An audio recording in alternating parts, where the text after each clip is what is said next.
Oliver Cromwell was an English military and political leader who famously overthrew the English monarchy in the War of the Three Kingdoms in the mid-1600s. Ireland fought against Cromwell in this war, and thus the country suffered his wrath and cruelty as a result. After the wars were won, Cromwell was made the Lord Protector of the Commonwealth of England, Ireland, and Scotland. In Ireland, tensions had been high between Catholics and Protestants since the Tudor plantations, and they came to a head in 1641 when Catholics in Ulster rebelled against English rule and carried out violent attacks on the Protestant colonists. This rebellion soon spread, with Irish Catholics taking control of most of the island, creating the Irish Confederate.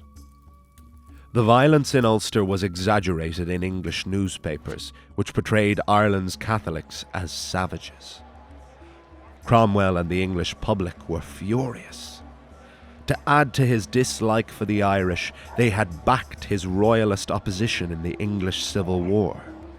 After Cromwell's army won in England, they set their sights on retaking Ireland.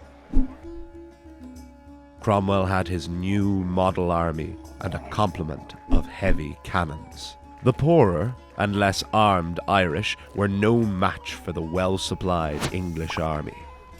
So the Irish retreated to their poorly fortified towns and cities. This forced the impatient Cromwell to fight several isolated and costly sieges. When the towns of Drogheda and Wexford refused to surrender, Cromwell's wrath was unleashed.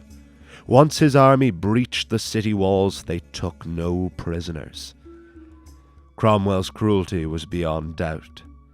Neither soldier nor citizen was spared.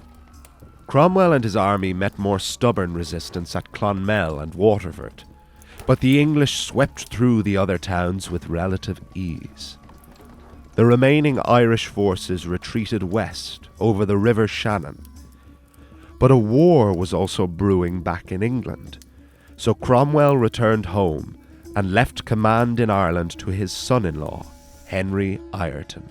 The cities of Limerick and Galway were now Ireland's last remaining Catholic strongholds. Both cities were blockaded, and in time they were ravaged by starvation and disease. Initial attempts to take Limerick by force were thwarted. The city and its inhabitants held out for as long as they could, but in the end, the lengthy blockade took its toll. Bubonic plague and hunger were rife, and after holding out for almost 6 months, the city of Limerick surrendered, and its population was spared. In the aftermath, Henry Ireton may have regretted his tactics, as he too contracted and died from plague. After Limerick, the new model army moved on to Galway, which suffered a similar fate. Although guerrilla warfare and battles continued throughout Ireland for some time, the war was lost. The Cromwellian conquest of Ireland was known as An Cóga de Chríoch na Gaire, the war that destroyed Ireland. The outcome was disastrous for Ireland's Catholic poor, who were subjected to harsh penal laws, which restricted and in some cases totally removed the rights of all who held the Catholic faith. Many were transplanted to the poorer, cheaper and less hospitable lands of Connacht and replaced with Protestant colonists. Cromwell was a powerful source of Irish nationalism from the 17th century onwards. The infamous belief of Cromwell and his followers was that the Irish could go to hell or Connacht.